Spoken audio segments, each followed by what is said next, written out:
जिहाद पर पहली बार सीएम योगी ने टिप्पणी की है और खाने पीने की चीजों में गंदगी फैलाने वालों पर निशाना भी साधा है। दरअसल गोरखपुर में रामगढ़ ताल में फ्लोटिंग रेस्टोरेंट के लोकार्पण के मौके पर सीएम योगी ने कहा कि यहां जो भी मिलेगा शुद्ध मिलेगा। जाहिर है कि सीएम योगी का ये बयान ये बता रहा है कि थूक जिहाद का मामला सीएम के संज्ञान में है। लेकिन हैरानी वाली बात यह है कि ऐसे मामलों के सामने आने के बाद कुछ ऐसे भी मौलाना हैं जो इसका समर्थन कर रहे हैं। उनके मुताबिक थूकना उनका मजहबी मामला है। तो बड़ा सवाल यह है कि अगर खाने में थूकना आपका मजहबी मामला है तो इसे दूसरों पर थोपना कहां तक वाजिब है? ऐसे करके आप औरों को गंदगी कैसे परोस सकते हैं? सीएम योगी का यह बयान ऐसे लोगों के लिए सीधा संदेश है कि इस तरह की हरकत करते हुए कोई भी पाया जाता है तो बख्शा नहीं जाएगा।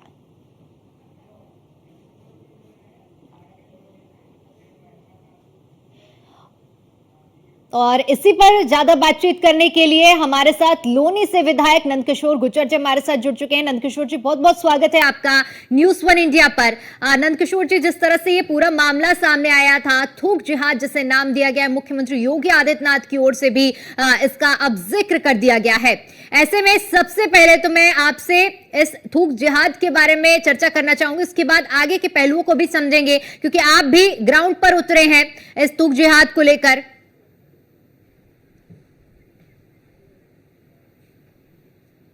ये बहुत शर्मनाक बात है। मानवता के इतिहास में जब से मानव ने जन्म लिया धरती पे, पहली घटना ऐसी रही होगी कि जहां इतनी नीचता की हरकत कर रहे हों।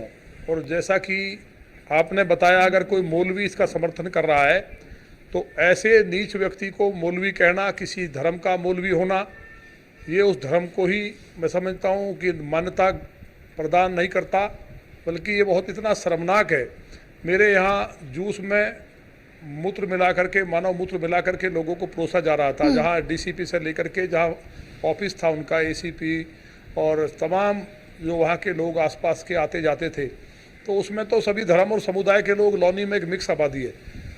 जगह जगह कहीं मल डाल देना, कहीं मूत्र डाल देना, कहीं थूकना, कहीं थूक से मसाज करना, मतलब इस तरह की नीच हरकत कोई धर्म का अगर मौलवी उसको मान्यता दे रहा है तो उसी धर्म के लोगों को कायदे में तो आगे आना चाहिए था। लेकिन बड़ी शर्मनाक बात है कि एक भी समर्थन तो कर रहे हैं कि थूक हमारा धर्म का मामला है, लेकिन जो बड़े जो बुद्धिजीवी बनते हैं, बहुत बड़े स्कॉलर हैं, या जो कहीं ना कहीं उलेमा हैं, उन लोगों को इसका आगे आकर के खंडन करना चाहिए था। जहाँ भी कहीं इस तरह की घटना आती है, ट्रेन की पटरी से कील निकाल दिया तो ट्रेन जिहाद।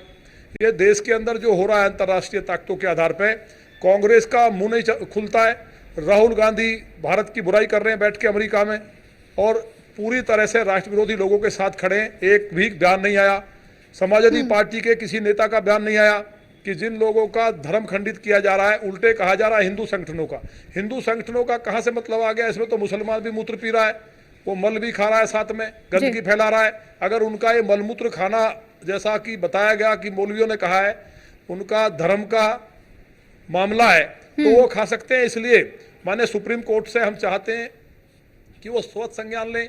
जो उत्तर प्रदेश के यशस्वी मुख्यमंत्री माने योगी जी ने निर्णय लिया था कि दुकानों पे, जबकि ये फूड सिक्योरिटी बिल में भी है और बिल कांग्रेस लाई थी, उसको पूरी तरह लागू कराया जाए। जीएसटी नंबर के साथ भी नाम लिखना अनिवार्य है, तो उसको जो कानून के तहत ही नाम लिखा जाए। अभी हमारे श्राद्ध चल रहे हैं, उसके बाद नवरात्रि आएंगे, तमाम त्यौहार हैं, और ना भी हो तो गंदगी खा के किसी की, जो मतलब सोच भी नहीं सकते, कितनी घृणा की बात है।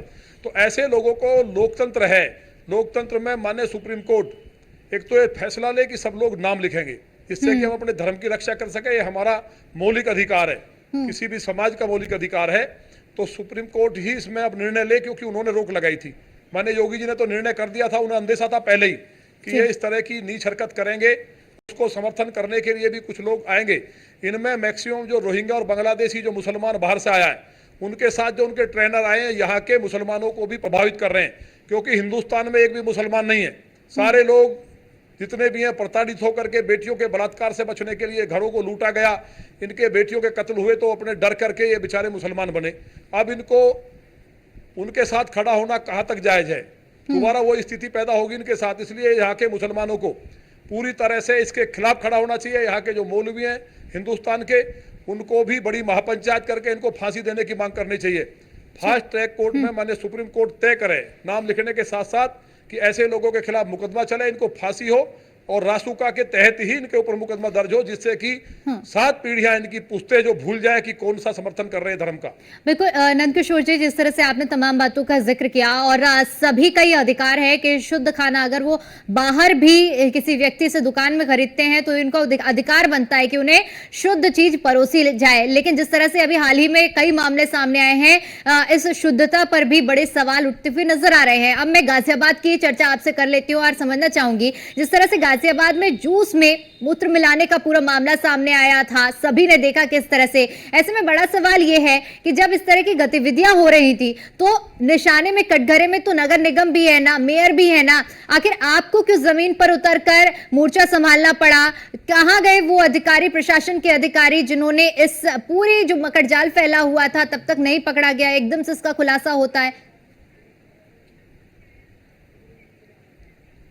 अब इसमें ये कहना कि अधिकारियों की गलती है, कोई व्यक्ति नीचता कर रहा है जी। अगर कोई व्यक्ति किसी के इशारे पे इस तरह से धर्म को भ्रष्ट करना चाहता है और वो मूत्र रखे हुए, तो उसको मैं समझता हूँ कि ये ऐसी बात होगी जिसको पकड़ना मुश्किल है। पुलिस के द्वारा, लोगों के द्वारा ही उस बात को पकड़ा भी गया, तो ऐसा नहीं अधिकारी मुस्तैद हैं। उन्होंने, मैंने कल फूड जो से अपने खाद्य सुरक्षा अधिकारी हैं उन सबको बुला करके चीफ से लेकर के इंस्पेक्टर तक सबकी मीटिंग की है और उन लोगों ने अपना अभियान शुरू कर दिया है। एक भी दुकान का लाइसेंस नहीं है, जूस की दुकान कोई नहीं खुल सकती लौनी में, कोई भी मांस की दुकान नहीं खुल सकती, कोई भी होटल नहीं खुल सकता। जो भी खुले हैं तो अधिकारियों को मैंने कह दिया है कि या तो इनको बंद कर दें, लौनी के अंदर नहीं है, जिसको खाना है। कुछ लोग दिल्ली के थे, मैंने कहा कि दिल्ली में जाके जूस पियो या खाओ, तो दिल्ली के लोग हैं, दिल्ली में जाके गंदगी करें, मुस्तफाबाद और वहां के थे सीलमपुर के आसपास के, तो वहां जाएं, ओखला में जाएं। पूरी तरह से रोहिंग्या और बांग्लादेशियों को दिल्ली में आकर के कांग्रेस ने और अरविंद केजरीवाल ने वोट के लिए इस देश के साथ इतना बड़ा राष्ट्रद्रोह किया है कि पूरी दिल्ली आग के ढेर पे बैठी है। और ये लोग अब गंदगी पे उतारू हो गए, कभी बेटियों के कत्ल कर देते हैं, कभी ट्रेन से फिश प्लेट निकाल देते हैं। पूरे देश के अंदर ऐसा माहौल कर दिया है। इसलिए जो यहाँ का सच्चा मुसलमान अगर है और इस्लाम में अगर गंदगी फैलाना नहीं है तो उनको आगे आना चाहिए और उन्हें शर्म भी आनी चाहिए घर में बैठ करके, उनके नौजवानों को भी। और नंदकिशोर जी, क्योंकि कोई भी धर्म हमें ये नहीं सिखाता है कि आप किसी को गंदगी परोसे। और इसी पर एक सवाल और भी रहेगा, क्योंकि ये काफी ज्यादा चर्चा में है। तिरुपति बालाजी का मामला आपके भी संज्ञान में आया होगा, आपने भी सुना होगा कितनी शुद्धता के साथ लड्डुओं का प्रसाद तैयार किया जाता है। और अब उस प्रसाद में जो घी का इस्तेमाल हो रहा है, उसमें जो रिपोर्ट सामने आई है, जिस तरह से टेस्ट हुआ है, बताया जा रहा है कि उसमें चर्बी मिलाई जा रही है। इस पर क्या कुछ कहेंगे आप? देखिए, ये जो घी बनाने का मामला जो हमें जानकारी हुई है, हमने पता किया है, वो भी सारे मुस्लिम है जो सप्लाई कर रहे हैं, जो नकली घी बनाते हैं चर्बी के द्वारा। उस घी को सप्लाई किया गया ब्रांड्स के द्वारा। लेकिन जो भी कंपनी अपना ब्रांड लगा करके, इसके लिए भी मैं कहता हूं कि इन पे भी NSA की ही कार्रवाई हो। खाद्य पदार्थों में मिलावट जो इस जिहाद में शामिल हो रहे हैं, जो अंतर्राष्ट्रीय ताकतों के इशारे पे सनातन धर्म को, चाहे सिख धर्म है, चाहे जैन धर्म है, बौद्ध धर्म है या ईसाई हैं, उन सबको जिस तरह से मलमूत्र से लेकर के चर्बी तक परोसने का काम प्रसाद तक में कर रहे हैं, तो ये सांप्रदायिक सद्भाव को बिगाड़ने की पूरी साजिश है। और ये जो कांग्रेस का जो पूरा एक एजेंडा चल रहा है कि यहाँ आपस में लड़ाओ, लोगों को लड़ा करके वोट हासिल करो, कोई जमीन पे कभी किसी के लिए काम नहीं किया, ये उसका भी कहीं ना कहीं हिस्सा है। मुझे उम्मीद है कि देश के यशस्वी प्रधानमंत्री माननीय मोदी जी, माननीय सुप्रीम कोर्ट और उत्तर प्रदेश के माननीय मुख्यमंत्री इस घटना पर, इस घटनाओं से जितनी भी देश में हुई हैं, ऐसी बहुत सी घटनाएं हैं जो आपके सामने नहीं है। ऐसी ऐसी वीडियोज सामने आ रही हैं कि वो लोगों को स्तब्ध करने वाली हैं, लोगों का हृदय फटने को हो जाता है। लोगों ने बाहर खाना बंद कर दिया। इसलिए मेरा आपके माध्यम से अपील है कि जो दुकानदार जो वास्तव में शुद्धता के साथ खाना बना रहे हैं और जो सनातन धर्म को मानने वाले कट्टरता के साथ, जिनके बाहर भगवा झंडा लगा है, जिन लोगों के नाम लिखे हैं, लोग वहीं जाएं, वहीं से खाना ले, वहीं से जूस पीना हो जूस पिए। ऐसी कहीं जगह ना जाएं जहां धर्म को भ्रष्ट करने की बात हो। तो फिर मेरा कहना है कि इस्लाम के लोग अगर अपने आप को अलग थलग होने से बचाना चाहते हैं तो बुद्धिजीवी सामने आए और ऐसे लोगों के मकान ढाने की मांग करें, इनको फांसी की सजा हो, इस मांग को करें सड़क पर उतर के। छोटी छोटी बात पे कुरान का एक पन्ना कहीं गिर जाए और अपने आप ही डाल दे, उनके मौलवी बवाल कर डालते हैं। लेकिन इतनी बड़ी घटना हुई है जो सनातन धर्म को मानने वाले लोगों के साथ साथ अन्य धर्म के लोगों को भी उनका धर्म खंडित करने का काम किया। एक व्यक्ति के मुंह से कोई शब्द नहीं निकला है। ये पूरे देश देख रहा है, इसलिए मुस्लिम समाज अकेला ना पड़े, लोग उनका बहिष्कार ना करें, उनको हेत दृष्टि ना दिखें, उनको अपने यहाँ किराए पर मकान ना दें, ये ऐसी प्रथा शुरू ना हो। गंगा जमुना जो तहजीब है उसको केवल बड़े मन से लागू किया जा सकता है और सही मन से किया जा सकता है। इसलिए लोकल जो यहाँ का मुसलमान है उसको आगे आना चाहिए, और जो ये बाहर से आकर के इस देश में जिहाद फैला करके पूरी तरह से कट्टरपंथी मुल्कों के इशारे पे जो बहुत बड़ी फंडिंग के द्वारा हो रहा है जी।